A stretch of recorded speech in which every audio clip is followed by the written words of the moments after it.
Pernah nggak sih lihat sesuatu yang rasanya salah banget, tapi kok pelakunya santai-santai aja ya? Nah, hari ini kita coba bedah bareng-bareng psikologi di balik fenomena yang jujur aja bikin kita garu-garu kepala ini. Coba deh bayangin, atau mungkin Anda udah pernah lihat sendiri di media sosial.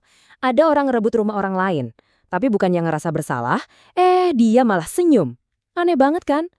Pemandangan kayak gini tuh bikin kita langsung mikir, ini orang mikir apa sih sebenarnya? Dan pertanyaannya jadi lebih dalam lagi loh. Ini bukan cuma soal satu kejadian. Ini soal gimana bisa sekelompok orang merasa kalau aturan main paling dasar soal kemanusiaan, hukum, etika, sopan santun itu nggak berlaku buat mereka. Yuk kita coba telusuri argumennya buat cari jawabannya.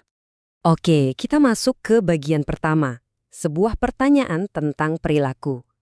Jadi sebelum kita ngomongin teori yang berat-berat, kita lihat dulu deh perilaku spesifik apa sih yang jadi pemicu semua pembahasan ini. Jadi ada 3 hal utama yang jadi sorotan di sini.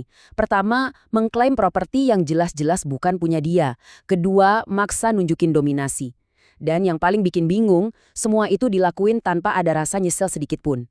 Nah, inilah teka-teki psikologis yang mau kita coba pecahin bareng-bareng. Lanjut ke bagian kedua, mentalitas bangsa pilihan. Nah, sekarang kita sampai ke jantung pembahasannya nih. Konsep ini adalah kunci buat ngebuka semua perilaku aneh yang tadi kita bahas. Kuncinya ada di satu kata, eksklusivisme. Dan ini bukan sekedar keyakinan biasa loh. Menurut sumber analisis kita, ketika sekelompok orang dicokoki pemahaman bahwa mereka itu bangsa pilihan, secara fundamental itu kayak ngeriset ulang cara otak mereka memandang orang lain. Nah, slide ini nunjukin perbedaannya dengan jelas banget. Di satu sisi, ada cara pandang yang normal. Orang lain itu ya sesama manusia, setara sama kita. Tapi di sisi lain, dengan mentalitas eksklusif ini, orang lain tuh jadi turun kasta. Mereka dianggap cuma figuran, atau lebih parahnya lagi, cuma penghalang dalam cerita kehebatan kelompok mereka. Dan ini teman-teman, akibatnya yang paling bahaya. Kalau orang lain dianggap nggak setara, ya udah. Aturan sosial yang harusnya mengikat kita semua, tiba-tiba jadi nggak berlaku buat mereka. Ngerebut properti orang jadi hal yang wajar. Kenapa? Ya karena dalam logika mereka, aturan itu cuma buat orang lain, bukan buat kami, sang bangsa pilihan. Oke, masuk ke bagian 3, psikologi dominasi. Terus, gimana sih mentalitas bangsa pilihan ini muncul dalam tindakan sehari-hari? Yuk kita bedah wujud nyatanya. Perilaku-perilaku ini, katanya, adalah gejalanya. Mulai dari arogan, ngeremehin orang lain, gerakan-gerakan yang provokatif, sampai kekerasan fisik beneran. Kalau kita lihat di sini, semua ini tuh kayak cabang dari satu pohon yang sama. Psikologi dominasi. Sebuah keyakinan yang dalam banget kalau mereka itu berhak ngelakuin apa aja. Kutipan ini, wah ngena banget.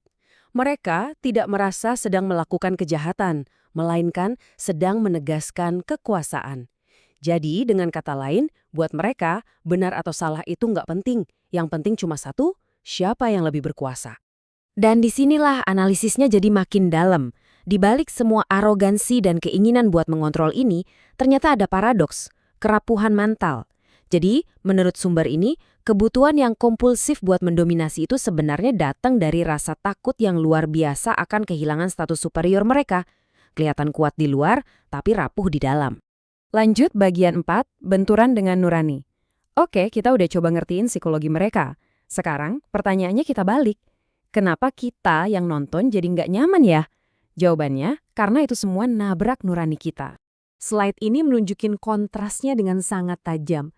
Di satu sisi, ada tindakan semena-mena yang kita lihat. Di sisi lain, ada hukum universal yang kita semua di lubuk hati kita tahu itu benar. Keseimbangan, saling menghormati, hak asasi manusia. Nah, perilaku mereka itu menabrak semua prinsip dasar ini. Jadi, kalau Anda ngerasa marah, gelisah, atau nggak nyaman pas lihat tindakan kayak gini, sumber ini bilang itu justru reaksi yang sehat. Itu tandanya nurani Anda masih bekerja dengan baik. Kemanusiaan di dalam diri Anda secara otomatis menolak ketidakadilan. Itu hal yang bagus. Oke, kita sampai di bagian terakhir, ujian tertinggi kemanusiaan. Ini dia kesimpulannya, pesan moral yang jadi ujian pamungkas buat kita semua sebagai manusia. Inilah timbangannya. Inti dari pesan moral analisis ini, di satu sisi ada kekuatan, senjata, benteng, kekuasaan. Di sisi lain ada martabat manusia yang setara. Kehebatan sejati sebuah bangsa pada akhirnya nggak diukur dari yang pertama, tapi dari seberapa kuat komitmen kita sama yang kedua. Dan sejarah katanya ngasih kita pelajaran yang sangat jelas. Roda kekuasaan itu selalu berputar. Mungkin hari ini ada kelompok yang merasa di atas angin, merasa berhak mendominasi. Tapi masa depan selalu nunjukin hal yang sama. Kekuatan yang nggak dibangun di atas keadilan itu rapuh. Cuma masalah waktu aja sampai runtuh. Nah, pembahasan kita kali ini ditutup dengan satu pertanyaan terakhir yang penting banget untuk kita renungkan. Kalau kekuasaan tidak didasarkan pada keadilan, seberapa rapuhkah ia sebenarnya? Sebuah pertanyaan yang jawabannya mungkin bisa kita lihat dari sejarah dan dari apa yang terjadi di sekitar kita. Terima kasih sudah menyimak analisis ini bersama saya.